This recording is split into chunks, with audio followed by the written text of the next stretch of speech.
Field, WGN Traffic Central. Snow tracking on the south part of the tri-state and on into northwest Indiana.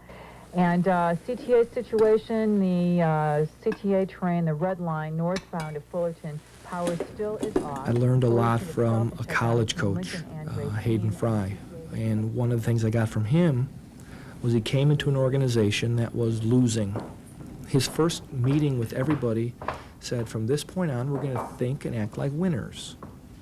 And the only thing you have to do to think and act like a winner is that when you're going to do something, no matter what it is, ask yourself, if this will help me to become better, do it.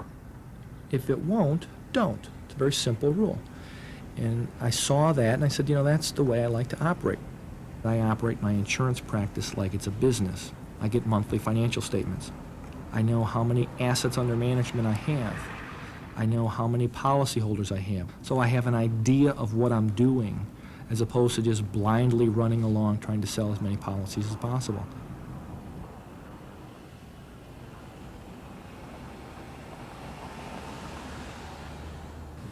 I set goals and put them inside my medicine cabinet. And every morning I kind of look at them. My goal this year was to build infrastructure for my business, to allow me to expand it. And, you know, if you can do one of those up, then I can laminate it, put it in my kit. And I get to the office at 7 o'clock in the morning, and as soon as I get here, I start work. I don't go to lunch with other I don't goof around. I don't read the paper. I just work, make phone calls, make appointments, and see people. Morning. I'll talk with Karen every morning, and we kind of lay out what my schedule is, who I talk to, who she talked to, who we've got to meet with. I meet with Niels, my senior administrator, and he kind of gives me a rundown on what happened in the office, and then I'll go out and do my appointments. We had job function lists for everybody, and mine was the shortest. It said schmooze the prospects, schmooze the clients. And everybody else had 40 different things down the line.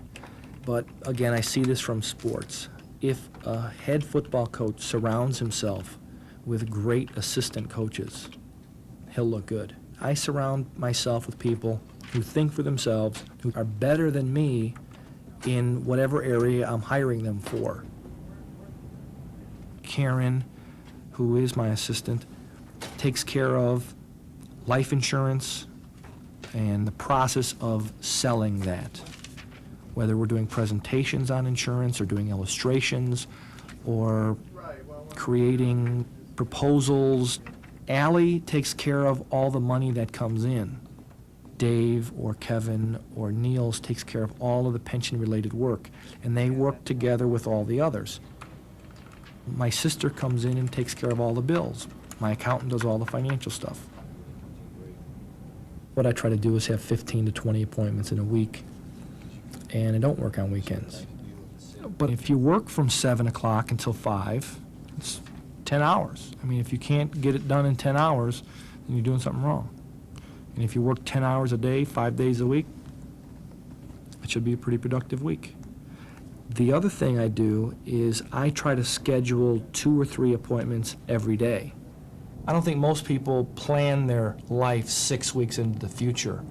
And so when I call somebody, I don't mind meeting with them tomorrow. Can you squeeze me into your schedule? So I spend a lot of time doing that. Filling up the rest of my week, Monday or Tuesday, I can pretty much book Thursday. A prime example of that was I was seeing a commodity trader, and he said, we were at lunch, and he said, why don't we go up and I'll introduce you to my boss and you can talk to him a little bit about his insurance. And he owns the trading company and makes about $200 million a year. And we stopped up, and I met with them that day, right after lunch. And it was a very nice appointment and a very nice meeting, and it happened on the spur of the moment. And that reassured me that nobody is too busy that they can't squeeze you into their schedule. I can have the worst day in the office, but when I go out and I see a client, it's like something magical. I get transformed. I'm happy. I'm happy to see somebody. I'm like, gosh, this is fantastic. I can joke around and play and have fun seeing them because I'm really interested and excited about being here. I see a business like Portillo's hot dogs, and I know Dick Portillo's got 40 hot dog stands that are like magnificent places, and so I try to target that company from a standpoint that I'm from the area, I do business with you, I've frequented your establishments, and I'd like to talk to you about your insurance or your investments.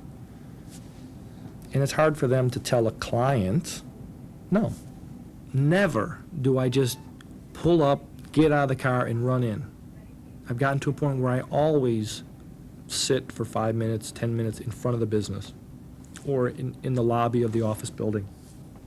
And I'll just kind of think through, what do I want to get accomplished? You can learn more by just walking into a company than you probably can by interviewing the boss for half an hour. What kind of furniture they have in the reception area? What kind of car does the owner drive? Do they have an electronic buzzer to get in the office? None of which is good or bad or indifferent, but it tells you a lot about the person in the company. So that's my first step basis for gathering information. Hey, how's it going? Good, come on. Then I use the capital needs analysis, the stuff they taught in Insurance 101, and I just gather the general information. What are your goals? How do you feel about insurance? What do you want your life insurance to do for you? When I do this, I get the best clients that I have, because really they want to know about how much insurance do they need and how does it work. If I try to do it on a yellow pad, how do I know I didn't miss something? I listen a lot. I ask the same question 3 or 4 times until I understand it. I tell them what are my problems as well as listen to what their problems are. I tell them what happened to me or some stupid thing I did, and they relate to what I'm going through, and they feel like I'm opening up to them, and they feel more apt to open up to me. I open the doors to a lot of interviews with pension plans. But once I open the door, I try to do a full plan. The other thing I do is I can relate complicated ideas very simply. What I try to do is I try to take the person's business and relate our products in their terminology.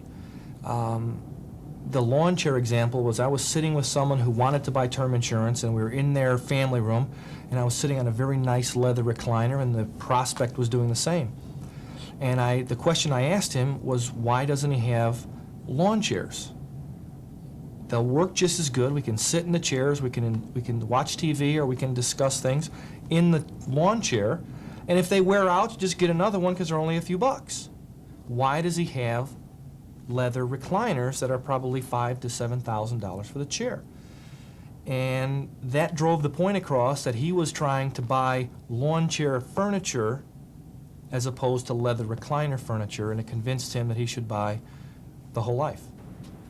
When I sell a business owner insurance, I'll send him an invoice for the premium. 2 things will happen. Either they'll be concerned that it cost more than they thought, and they'll call and we'll get that solved before I have a policy delivery, or they'll initial it, give it to the bookkeeping department, and on the 15th and 30th they'll pay the bill. It's just a little thing that I do for business owners, and they're used to paying invoices when they come in. Everybody gets a thank you, and then that begins the process of our one-card system. I bring the business card in, I give it to Karen, and I say, I saw this business owner yesterday, they get a thank you, the carbon goes to so-and-so, put it in a follow-up in her computer system of the one card for 2 weeks. I take the card, put it in my file box for 2 weeks from this date, and then she gives me a call list of people I should be calling. At the same time, I'm looking through my file box of who I should be calling as well. Hopefully with those 2 systems, not many leads fall through the cracks. I think I established First Midwest for my own sake to give me the feeling of being a more structured organization from the sales standpoint. And then it evolved into a professional-looking organization to offer more than just selling the product. The manufacturer's rep selling the manufactured insurance policy or product to the end user. I wanted to add some professionalism, to add service, add value to the sale, whether it be accounting, services for a deferred compensation plan, or administration on a pension plan. It's still trying to sell the product, but designing it, installing it, explaining it, and servicing it really helped me. There's no royal road to anything. All things in succession, one at a time. That which grows fast withers rapidly, and that which grows slowly endures. And if I use that philosophy, slow, steady, do the best for the client, my business will grow, might grow slowly, but it'll grow and it'll endure the test of time. When you sell somebody, it's not over. It's an ongoing thing to help them accomplish their goals. If I see a restaurant review and I know the client likes restaurants, I'll send them a copy saying, you know, this is a great place, or I went there and you'll love it. I send popcorn around Christmas time. If I know it's I'll send like some McDonald's gift certificates, or whatever strikes me that day, I'll do it. But I try to do it with some consistency. And I think not being concerned about the size of the case, but being concerned about the number of cases I do, is probably the most profound thing I do, because I'll go out and see a lot of people and write a lot of business, and sooner or later something big is bound to turn up when you least expect it, because you were active. I try to tell people when I'm doing a talk at an agency or something, 3 simple words: be here now. When you're doing something, don't be thinking of the other things that you need to be doing. Just do what you're doing right now. I'm very happy with where I am in life. I try to enjoy every day, and I'm proud of the fact that maybe this business has afforded me the luxury to be able to go into other people's lives and see what is all about their life, all about their family, and have them open up. And that's the way I operate my business.